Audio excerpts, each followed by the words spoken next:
Shalom Ubracha, que Hachem vous protège, vous donne la santé. Dans 2 jours, c'est la fête de Kippour. Ce cours de Torah, les Ishmat, Violette Bat Georgia de Montréal. Les Ishmat, il est Haïm Ben Esther Amselem, Zechon Ubracha. Les Ishmat, relais Bat Mesouda, que ce soir c'est les 30 jours. Relais Bat Mesouda Friyat. Et un ami à moi, qui est décédé cette semaine, Mordechai Shimon Ben Belara, Zechon Ubracha. Mes amis, les livres de la vie, de la mort, ils sont ouverts devant Akadosh Baruch Hu à Kippour. C'est quoi les livres de la vie et de la mort? C'est quoi? C'est quoi? Ceux qui sont morts, ils sont morts. On doit ouvrir encore leurs livres. Est-ce que un juge il va ouvrir les livres des morts? Ceux qui sont morts, ils sont classés comme morts, ils sont au cimetière, fini. Mais les livres de la vie, oui, ceux qui sont vivants, on comprend. Ceux qui sont vivants, on comprend qu'on ouvre leurs livres. Et waouh! Et là, on va, dans le ciel, ils vont décider leur sort pendant l'année qui va venir. Et c'est quoi les livres des morts? Que aussi, il est ouvert. Quelle est la raison? Les amis, il faut savoir une chose. C'est quoi un mort et c'est quoi quelqu'un qui est mort, quelqu'un qui est vivant? Il faut savoir une chose. On dira, en général, lorsqu'on dit quelqu'un qui est mort, ça veut dire qu'il est quelqu'un qui est mort et enterré. Mais c'est pas vrai. Ça peut être aussi un vivant, qu'au niveau spirituel, il est mort. Pour lui, il ne croit à rien du tout. Il ne croit à rien du tout. Alors, le livre de la vie, c'est les gens qui ont les monarques, ceux qui font Torah Mitzvot, alors leur livre, il est ouvert. Le livre des morts, ça veut dire, c'est des gens vivants, mais ils sont loin, spirituellement, ils sont morts. Ils n'ont aucune connexion. Moi, je vous dis quelque chose. Lorsqu'on fait mitzvah, on se sent vivant. Lorsqu'on fait une bonne action, on sent qu'on est utile. Quelqu'un qui est mort, il n'est pas utile. Il n'est pas utile. Ça, il est mort, il n'est pas utile. Et quelqu'un qui est vivant, et qui peut être utile, et qui n'est pas utile, alors il est mort. Dans la vie, il faut être utile. On dit que les tzadikim, même après leur mort, on les appelle des vivants. Vous vous rendez compte? Maintenant, non seulement que lorsqu'ils sont vivants, ils sont vivants, on les appelle les vivants, mais même lorsqu'ils sont morts, on les appelle vivants. La preuve, on va au cimetière, on pèlerine les tzadikim. Vous allez voir, la veille de Kippour, par exemple, vendredi, vous allez voir les jeunes qui vont partir pèleriner les tzadikim. Là où il y a les tzadikim, on les pèlerine, parce qu'on a besoin des avocats, on a besoin des tzadikim pour qu'ils prient pour nous le jour de Kippour. Alors pourquoi les livres des morts, ils sont vivants? Parce que il se peut que ce mort-là, écoutez bien ce que je vais vous dire, ce monsieur-là, que tout le monde croit qu'il est, spirituellement il est mort, qu'il est loin de la Torah, il fait ni Shabbat, il ne mange pas kasher, il est loin de tout. Mais il se peut qu'il ait fait mitzvah dans sa vie. Vous avez compris? C'est-à-dire que dans le ciel, même un rachat, on le calcule. On essaie de bien le juger. Et c'est ça ce qu'on est en train d'expliquer. Les livres de la vie et de la mort, ils sont ouverts devant Akadosh Baruch Hu. Les livres de la vie, c'est normal. On va calculer toutes les bonnes choses qu'ils ont fait toute l'année. Très bien. Et puis, on va bien les juger. Le livre des morts, c'est quoi? C'est les gens qui sont loin et que Akadosh Baruch Hu, il essaye de les inscrire aussi dans la vie, par rapport, peut-être ils ont fait une mitzvah dans leur vie, ou la même année, qui sait? Nous, on ne sait pas, nous on va voir quelqu'un, nous on juge, malheureusement, nous on n'est pas Dieu. Le bon Dieu, il juge la personne. Vous savez, nous on voit quelqu'un qui faute, on le juge. Mais Akadosh Baruch Hu, il ne juge pas tout de suite. Akadosh Baruch Hu, il voit les conséquences. Pourquoi ce monsieur-là, il a fait une faute? Voilà, je vous raconte une chose. Aujourd'hui, quelqu'un vient chez moi. Il me dit, ça y est, j'ai perdu espoir, je ne crois plus en rien, c'est fini pour moi. Et là, il a des problèmes, le pauvre. Alors, il a commencé à parler. J'ai laissé parler. Il dit, ça y est, il me dit, ça y est, j'ai arrêté de mettre une filine, ça y est, j'ai arrêté de faire ceci, ça y est, j'ai arrêté de faire cela. Une fois qu'il a terminé, je lui dis, maintenant, qu'est-ce que tu veux? Il dit, je suis venu demander une bracha. Il s'est contredit. Et j'ai commencé à rigoler tout seul. Je lui dis, écoute, monsieur, tu te rends compte ce que tu dis là? Tu viens de me raconter ta vie. Tu m'as répété 10 fois. Tu as ras-le-bol de la vie, tu ne crois plus, tu ne mets plus de filine, parce que ça y est, le bon Dieu t'a abandonné, et finalement, c'est ça ce que tu veux me raconter. Et finalement, qu'est-ce que tu me dis? Tu veux le bracha. Ça veut dire que tu crois en Dieu. Mes amis, nous, on est mal placés pour juger quelqu'un. Il n'y a que le bon Dieu qui sait juger. Vous savez qu'est-ce que le Pirkei Avot dit? Le Pirkei Avot dit, c'est si tu vois un rabbin, barbu comme moi, qui a fait une faute, une petite faute, il ne faut pas mal le juger. Pourquoi? Il se peut qu'il a fait teshuva avant qu'il est parti se coucher. Un tzaddik qui a fait, si on a vu un tzaddik qui a fait une faute, il se peut que, c'est pas bien de le juger, oui, tu as vu ce tzaddik-là, il a fait ça, il a fait ça. Avant de le juger, il se peut qu'il a fait teshuva, ne le juge pas. Ne le juge pas. Un tzaddik, il sait qu'il faut faire teshuva. Alors, l'élève de Rabbi Haïm Pinto, qui est enterré à Essaouira, il s'appelle Rabbi Yaakov Ben Shabbat, un grand tzaddik, il pose, dans son livre, Ruach Yaakov, il pose une belle question. Il dit, comment est-ce possible qu'un tzaddik, il peut faire une faute? Je ne comprends pas. Comment nos sages, ils disent, si tu vois un tzaddik qui a fait une faute, ne le juge pas mal, peut-être qu'il a fait teshuva. Alors s'il a fait teshuva, est-ce que le bon Dieu l'a pardonné? Mais Rabbi Yaakov Ben Shabbat pose une question. Mais comment un tzaddik peut faire une faute? C'est pas possible. Est-ce que moi je fais une faute devant les gens? Maximum je fais une faute en cachette, pas devant les gens. Ah, maintenant la question elle est, comment ce tzaddik-là il va faire une faute? À tel point que nos sages disent, il faut pas mal juger, il faut bien le juger. Et Rabbi Yaakov Ben Shabbat, Alav Shalom, l'élève de Rabbi Haïm Pinto le Grand, il répond, il dit, il se peut qu'il a fait une petite faute, uniquement pour qu'il fasse teshuva. C'est tout. Il y a une mitzvah dans la Torah qui s'appelle les Shafta Ad Hashem El Grey. Il faut faire teshuva. Il y a 613 mitzvot. Et dans les 613 mitzvot que le bon Dieu nous a donné, il y a une mitzvah qui s'appelle teshuva. Il faut faire teshuva. Alors quelqu'un qui n'a jamais fauté dans sa vie, il va lui manquer cette mitzvah qu'il n'a pas fait. Alors, c'est la raison pourquoi un tzaddik, il va faire une petite faute exprès pour qu'il fasse teshuva. Pour qu'il accomplisse tous 613 mitzvot. Les amis, écoutez très bien. Regardez comment Akadosh Baruch Hu il est bien. Et je vous dis ce qu'il dit Rabbi Meir Baal HaNes. Rabbi Meir Baal HaNes, il dit qu'à Kippour, Akadosh Baruch Hu, il pardonne à tout le monde, même au Shaim, même ceux qui n'ont pas fait teshuva, le bon Dieu leur pardonne. Vous vous rendez compte de ce que je viens de vous dire? Rabbi Meir Baal HaNes, il dit qu'Akadosh Baruch Hu, à Kippour, il pardonne même au Shaim, même s'ils n'ont pas fait teshuva. Pourquoi? Parce que on s'appelle les enfants d'Hachem.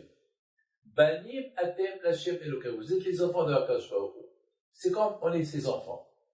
Un père, même si son fils lui fait le plus grand mal du monde, il lui pardonne. Un père, il pardonne à son fils. Alors Akadosh Baruch Hu nous pardonne. À Kippour, il nous pardonne. On dit à Kippour, Ki bayom hazeh yechaper alechem letahel etchem kol chatotechem lifnei Hashem titareh. On dit le jour de Kippour que Hachem, il nous pardonne. On est debout devant Akadosh Baruch Hu, et Akadosh Baruch Hu, il nous pardonne. Il pardonne à tout le monde. Qu'on a fait Teshuvah, ou on n'a pas fait Teshuvah, il nous pardonne. Mais toi, je comprends. Pourquoi les livres des morts, ils sont ouverts devant Akadosh Baruch Hu? Pourquoi les livres des morts, ils sont ouverts devant Akadosh Baruch Hu? La réponse, elle est, même ceux qui n'ont pas fait Teshuvah, ceux qui sont loin de la Torah, ceux qui sont très très loin, Akadosh Baruch Hu, il les considère comme ses enfants, il a de la peine pour eux, il leur pardonne les fautes. Et en pardonnant leurs fautes, ils vont se sentir allégés. Et peut-être, ils vont faire Teshuvah, qui sait. Donc, mes amis, les livres, ils sont ouverts parce que, et la deuxième réponse, c'est on ne sait pas. Nous, on voit quelqu'un qui est rachat, quelqu'un qui est mauvais, quelqu'un qui ne fait pas Shabbat, qui ne fait pas la pureté familiale, on va le juger. Mais il se peut qu'il a fait une mitzvah. Vous savez qu'est-ce qu'il dit Rabbi Haïm Vital, mon grand-père? Rabbi Haïm était un grand kabbaliste, il était l'élève de Arizal Akadosh. Il dit, un juif, il peut faire une faute, il peut faire par exemple une faute, et à cause de cette faute-là, il risque de perdre toutes les mitzvot qu'il a fait. Toutes les bonnes choses qu'il a fait, une seule faute, il va les effacer. Mais une mitzvah, que même si tu fais les plus grosses fautes du monde, cette mitzvah ne peut jamais être effacée, la tzedaka. Lorsque tu fais la tzedaka ou tzedaka tatzimimave, la tzedaka, elle protège de la mort.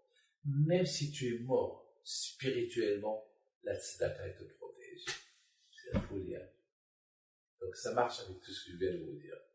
Ah, maintenant, je voudrais maintenant rentrer en profondeur dans quelque chose que vous allez beaucoup aimer. Qu'est-ce qui se passe à Kippour? Kippour, c'est des merveilles. On dit qu'à Kippour, on compare Kippour à Purim.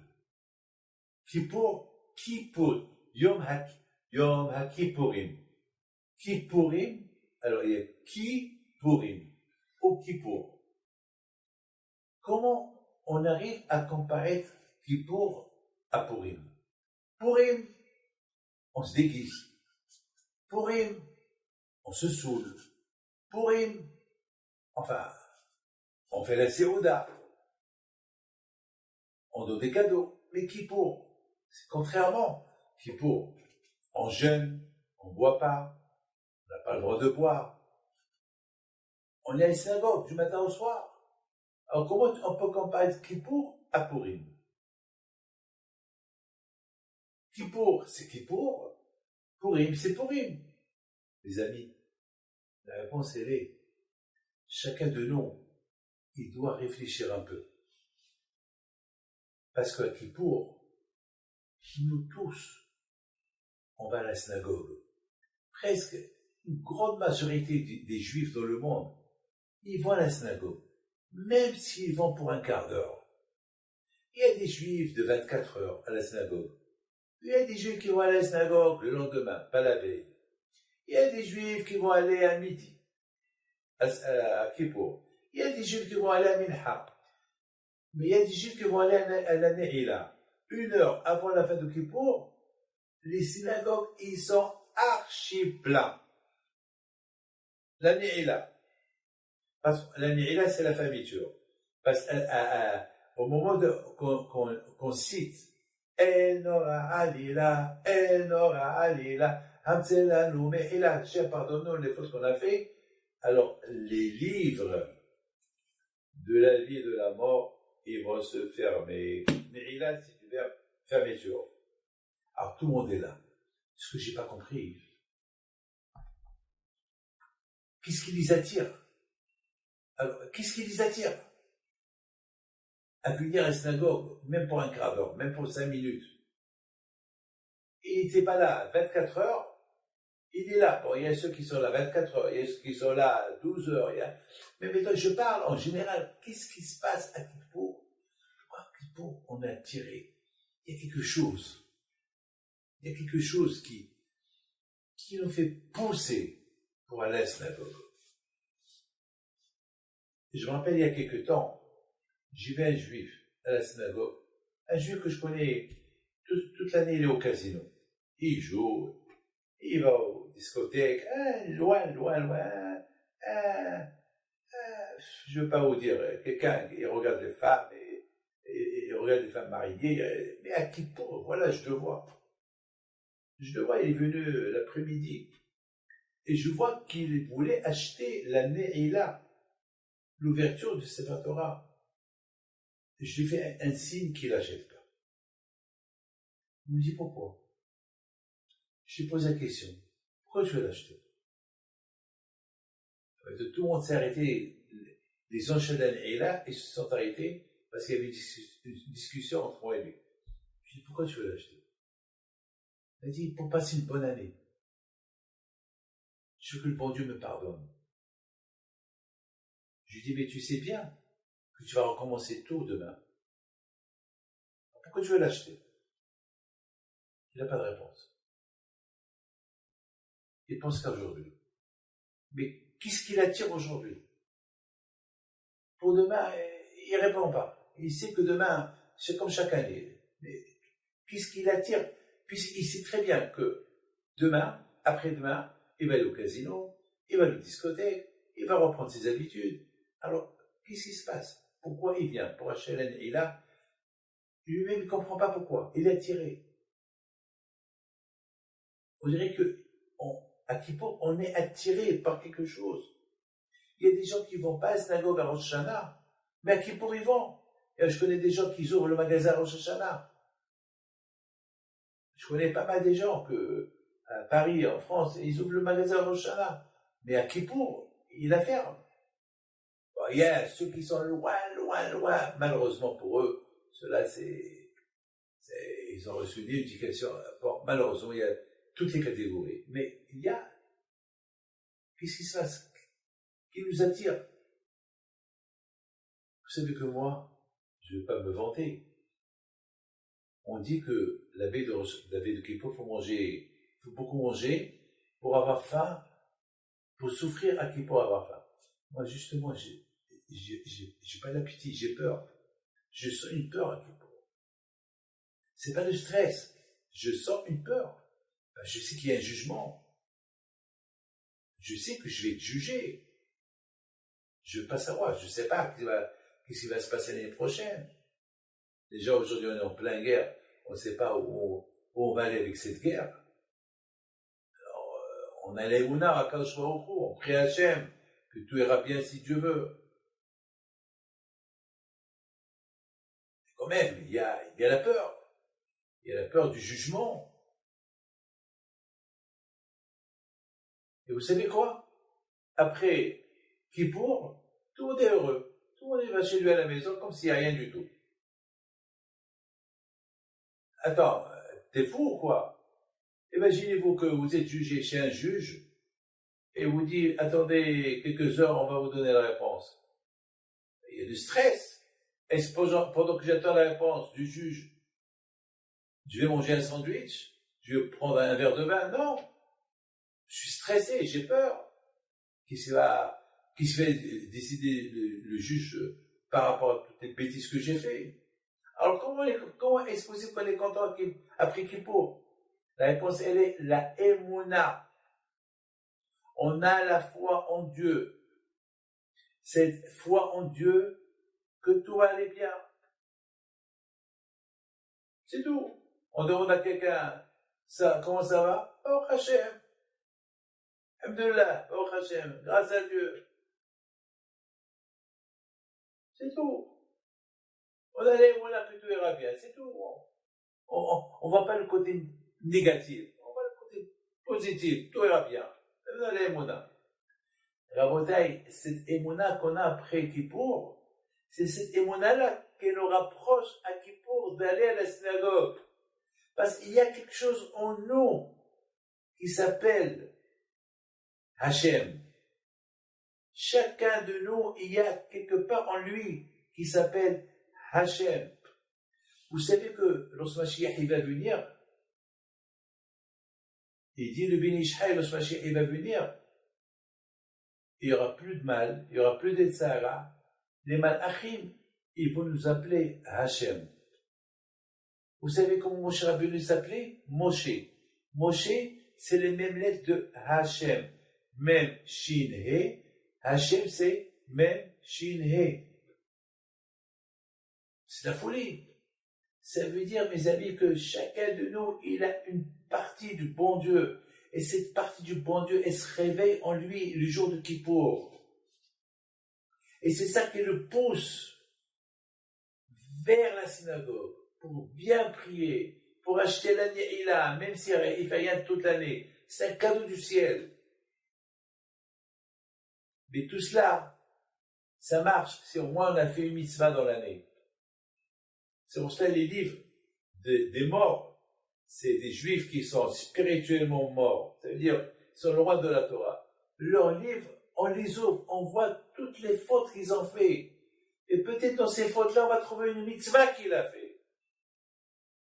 Peut-être, en fait, c'est comme le cas de Hametz, on cherche le Hametz.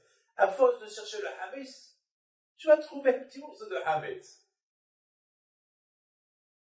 À force de chercher, tu vas trouver.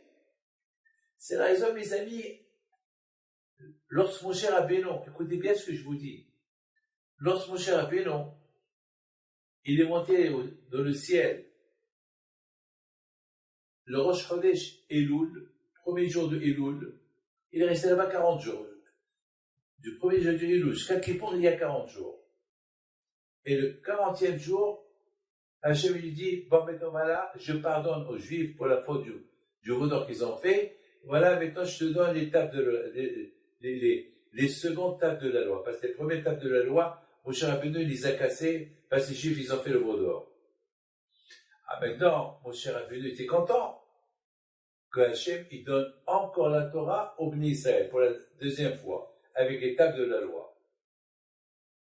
Et là, Hachem, il dit à Moshe Rabbeinu, Moshe, t'as compris? Si je te donne les tables de la loi, ça veut dire que j'ai pardonné la faute des Bnei Israël. Et Hachem dit à Moshe Rabbeinu, je vais te donner un cadeau pour eux. Quel est le cadeau qu'il nous a donné? Hachem dit à Moshe Rabbeinu, dis aux Juifs, que comme ce jour, chaque année, je vais leur pardonner toutes les fautes qu'ils ont faites.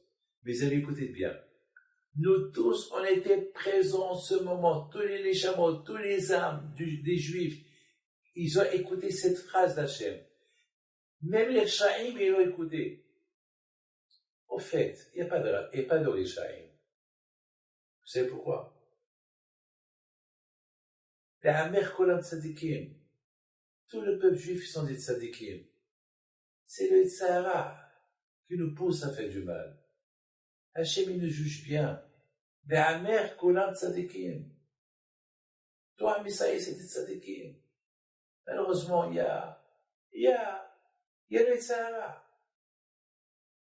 Il y a le Tzahara. Alors, Rabotai, le jour que Hachem, il a dit à Moshe Rabbeinu, à Kippour, il lui a dit, Moshe, dis au peuple d'Israël que chaque année, à Kippour, je leur pardonne. Parce que le jour que Moshe Rabbeinu est descendu du ciel, c'était le jour de Kippour. C'est pour ça qu'on dit, Kibayom, ce jour-là de Kippour, Akadosh Baruch Hu, il nous pardonne. Pourquoi? Parce qu'on était debout devant Akadosh Baruch Hu lorsqu'il a dit à Moshe Rabbeinu, chaque jour, que chaque année, le jour de Kippour, je vais leur pardonner. Donc, chaque Kippour, même les Juifs, le plus loin, ils sentent cette parole de Akadosh Baruch Hu. Ils sentent. C'est pour ça qu'on dit, Lifnei Hashem titharu. Devant Hashem, on va être pur. Parce que chacun de nous, il a cette sensation. Je me rappelle. Oui, j'ai écouté Hashem dire ça. Et c'est ça qui nous attire. Maintenant, tout dépend combien on s'approche vers Hashem pour sentir Kippour. Si pendant le mois d'Elul, c'est bien préparé, alors on va être à la synagogue les 24 heures. Selon comment c'est préparé pour Kippour, on va sentir Kippour. Et si on ne s'est même pas préparé, alors on va venir le matin ou l'après-midi, on va s'endormir à la synagogue. Ou bien, carrément, c'est dommage à ceux que pendant la prière vont s'endormir. C'est les moments le plus importants de la vie du juif. Parce que pour chaque juif, il est devant Akadosh Baruch Hu. C'est dommage qu'il va s'endormir. C'est comme, on ne sait pas quelle demande on peut demander à Akadosh Baruch Hu. On ne sait pas.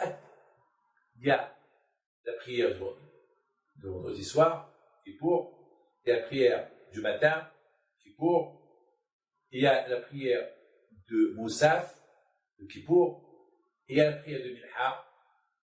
Et il y a la prière de la Ne'ila. Il y a 5 prières, mais on ne sait pas quel est le moment que le bon Dieu va dire « Hey, toi David, je te pardonne. Hey, toi Moshe, je te pardonne. » On ne sait pas. Alors, dommage de perdre ces heures importantes. Lorsqu'on est devant un roi, chaque seconde qu'on est avec un roi, on lui demande ce qu'on veut. C'est de l'acquis. Tu es devant un roi. Maintenant, imagine-toi que le roi il est à côté, mais il marche. Donc, il va venir vers toi, mais tu ne sais pas quelle heure il va venir vers toi. Alors, dommage que tu t'endors. Au moment que tu t'endors, le roi va arriver vers toi et tu dors. Les amis, c'est la raison pourquoi on est tiré comme l'élément. Lorsque tu mets du fer à côté de l'aimant, il est attiré par l'aimant. Il est attiré. Quelle force l'attire? À qui on est attiré. Selon combien on s'est préparé, on est attiré d'être plus proche de Hachem. Et surtout, par rapport au jour que Hachem, il a dit à Moshe Rabbeinu, dit aux Juifs que chaque année, à Kippour, je vais leur pardonner. Et là, tous les Juifs étaient présents. On a tous écouté. Moi aussi, j'ai écouté. Vous aussi, vous avez écouté. Donc, ça vient de votre mémoire. Mais selon combien vous allez vous préparer, cette mémoire, elle vient encore, en grandiose. Il y a quelqu'un qui me dit, Rabbi David, j'ai un problème. Je dis, pourquoi? Il me dit, Rabbi David, je ne sens plus Kippour. Il me dit, avant, je le sentais. Mais toi, je ne sais pas, je ne le sens pas. Je dis, tu jeûnes? Il m'a dit, Rabbi David, la vérité, je ne jeûne pas. Je jeûne, je commence à jeûner la veille de Kippour, mais le matin, je prends mon café et je lui posais la question. Il doit avoir un problème. Pas avec le bon Dieu, mais le problème, il vient de toi. Le problème, il vient de toi. Je ne sais pas qu'est-ce que tu vois. Je ne sais pas qu'est-ce que tu fais. Je ne sais pas comment tu te comportes. Je ne sais pas comment ta vie, elle est faite. Mais si, par exemple, tu fais ta religion juive comme tu la faisais avant, lorsque tu sentais Kippour, on va voir. Ah ben attends, je lui dis, tu sais comment mon fils? Fais ça et ça et ça et ça et ça. Il dit, ah mais c'est dur. Je dis, alors comment tu veux sentir Kippour? On dit, un élite dit, je suis pour Hachem et Hachem il est pour moi. Tu ouvres une porte pour être le meilleur de toi, et Hachem va être pour toi. Il me regarde, il me dit, ben, je vais essayer. Tout ce que je peux vous dire, je l'ai vu à la Iloula de Rabbi Haïm Pinto. Avec une kippa, Taït Katan, et ça je lui ai parlé il y a 2-3 mois. Je lui dis, il s'appelle Makhlouf. Makhlouf, c'est un déguisement. C'est un déguisement. Kippa, Taït Katan. Il dit, non, Rabbi David, je sens. J'ai récupéré ce que j'ai perdu. J'ai fait des efforts. Et le bon Dieu m'a aidé. Les amis, vous savez, à Purim, on est différent pour Kippour. À Purim, on se saoule. On n'est pas nous. On se déguise. Ah ben, à Kippour, on n'est plus nous. On est des malachim. On se déguise, on s'habille en blanc. Il y a 2 façons de comment tu vois les choses. Kippour et Purim, c'est les mêmes. Mais là, il y a un changement, tu te déguises, à Purim, tu te saoules, tu es un autre. À Kippour aussi, c'est pareil. Tu te déguises, tu mets du blanc, tu es un autre, et tu te saoules. Avec quoi tu te saoules? Avec ta parole. Tu répètes. Va y avoir des répétitions. Va y avoir. Voilà. C'est comme quelqu'un, il parlait beaucoup, l'autre lui a dit, mais tu me saoules. On appelle toujours quelqu'un qui parle trop. Ah, tu me saoules. Et pour, on se saoule avec des prières. On répète. Bayavo, Hachem, pardon, Anna, Hatati, Aviti. Je raconte une belle histoire. Très belle histoire. Il y avait une fois un couple américain. Ils étaient à Scotland.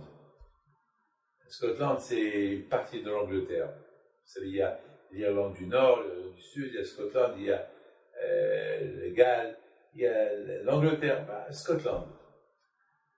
Il y avait un couple américain, ils étaient dans un grand parc. Pas loin de ce parc, il y a le palais royal de la reine Elisabeth.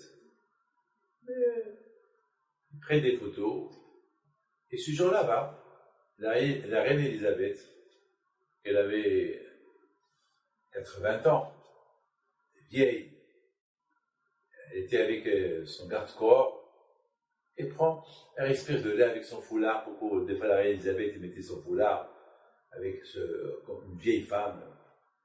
Il y a ce couple américain qui se promène, et à un moment donné, l'Américain, il approche vers la reine. Il lui dit, Madame, vous habitez par là? La reine Elisabeth, elle le regarde et lui dit, oui, on habite par là. Ah, tu as de la chance, tu habites à côté du palais royal. Alors, elle fait un petit sourire. Alors, elle lui dit, d'où vous êtes? On est d'Amérique, on est venu visiter un peu l'Angleterre, parce que nos arrière-grands-pères, ils étaient des Anglais. Bon, ils étaient d'origine d'Écosse, de la Scotland. Et à un moment donné,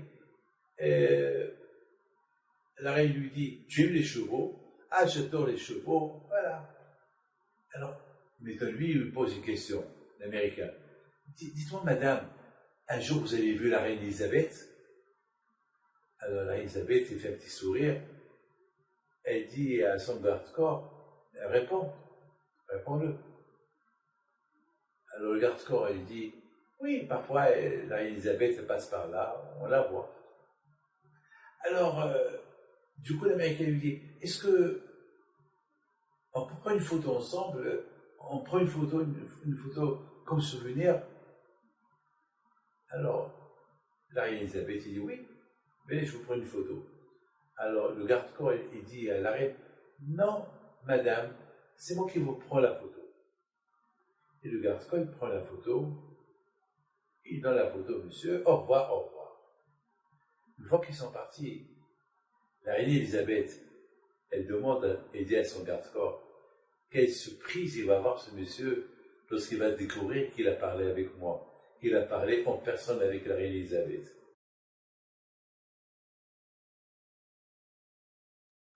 Exactement qui pour on est devant le bon Dieu. On ne sait pas qu'on est devant lui. On parle du bon Dieu, mais il est là en face de toi.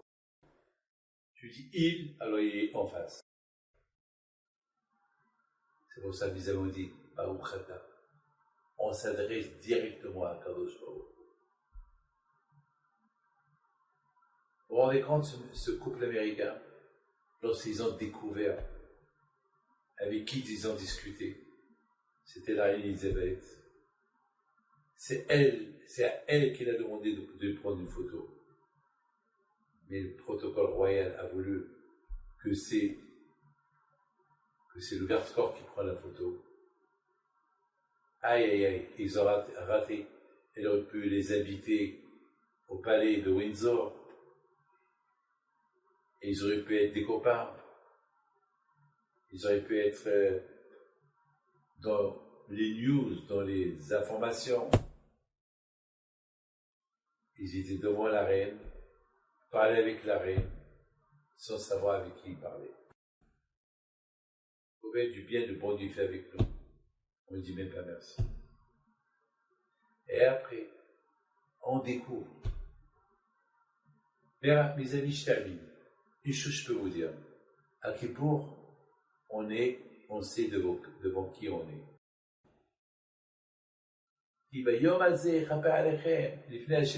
On est devant Hachem, Hachem nous purifie parce qu'on est à côté d'eux. On sait. Mais pour tout cela, il y a un travail à faire. Mais malheureusement, il y a ceux qui sont comme cet Américain, qui sont devant Hachem. Ils ne savent pas qu'ils sont devant Hachem. Ils ne savent pas. Ils vont même manquer le respect à Hachem. Viens, on prend une photo. Viens, prends une photo. Les amis, le bon Dieu vous protège, le bon Dieu vous donne la santé. Shana Tovat, Katevo, Betehatemo, Haïm Shalom. Alors je sais que mercredi prochain c'est la fête, c'est Sukkot si Dieu veut. N'oubliez pas d'acheter le lulav, et trog, la haraba. N'oubliez pas de bien prier à Kippour pour la paix dans le monde. On ne peut pas savoir ce qui va se passer. On est dans des moments très très difficiles dans le monde. On ne sait pas. On dirait qu'on sent le nucléaire de l'Europe, la Russie, l'Ukraine, l'Asie, au Moyen-Orient. Mais nous, on sait une chose. On doit se préparer à bien prier à Kippour et prier pour la paix de le monde. Priez pour que le calme revienne. Priez pour ceux qui sont blessés. Priez pour ceux qui sont malades. Priez pour ceux qui sont malades spirituellement, que le bon Dieu leur ouvre les yeux. Comme que nos sages ils disent, et c'est le Rambam qui dit ça. Le Rambam il dit, qu'est-ce qui va nous apporter Mashiach s'il vient? On a tout aujourd'hui. Qu'est-ce qui va nous apporter Mashiach? Et le Rambam, il dit ce que le Mashiach va nous apporter, il va nous éclairer les yeux. On va voir plus clair. On va connaître Hachem. Pas comme cet Américain-là qui est devant la reine Elisabeth. Il ne la connaît pas. Parce qu'elle est vieille.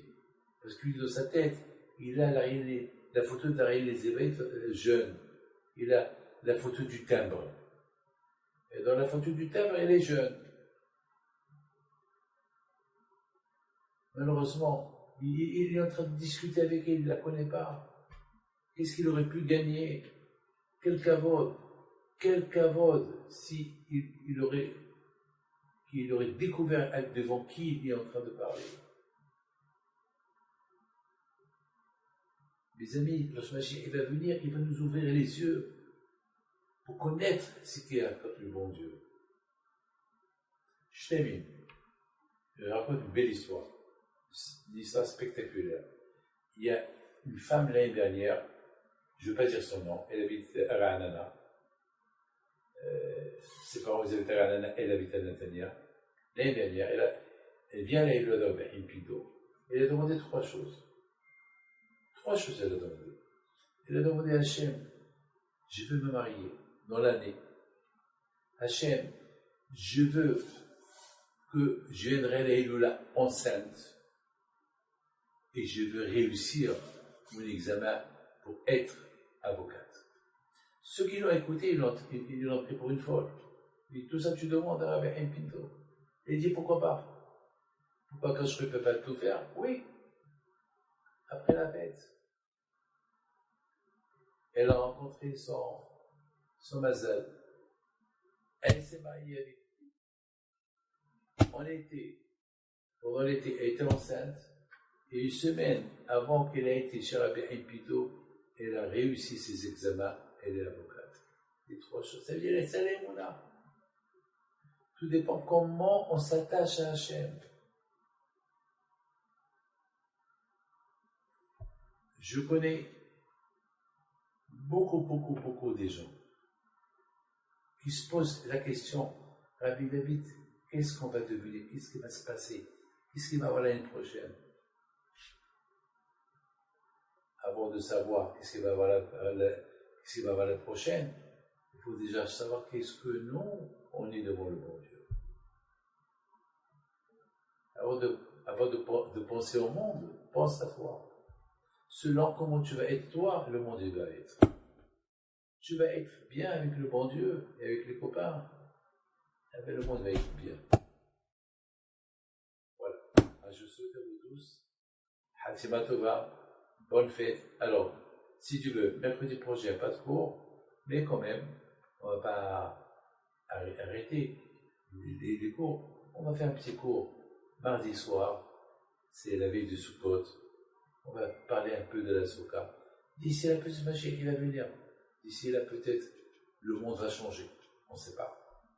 Un jour, il fait changer le monde en une seconde. Ce qu'on voit aujourd'hui peut devenir autrement dans quelques heures. Demain, après-demain, on ne sait pas. On s'attend le bien, si tu veux. Hak Sameach, bonne année, et que le bon Dieu protège. Amen, amen. N'oublie pas de bien prier à Kippour, et je penserai à vous si tu veux.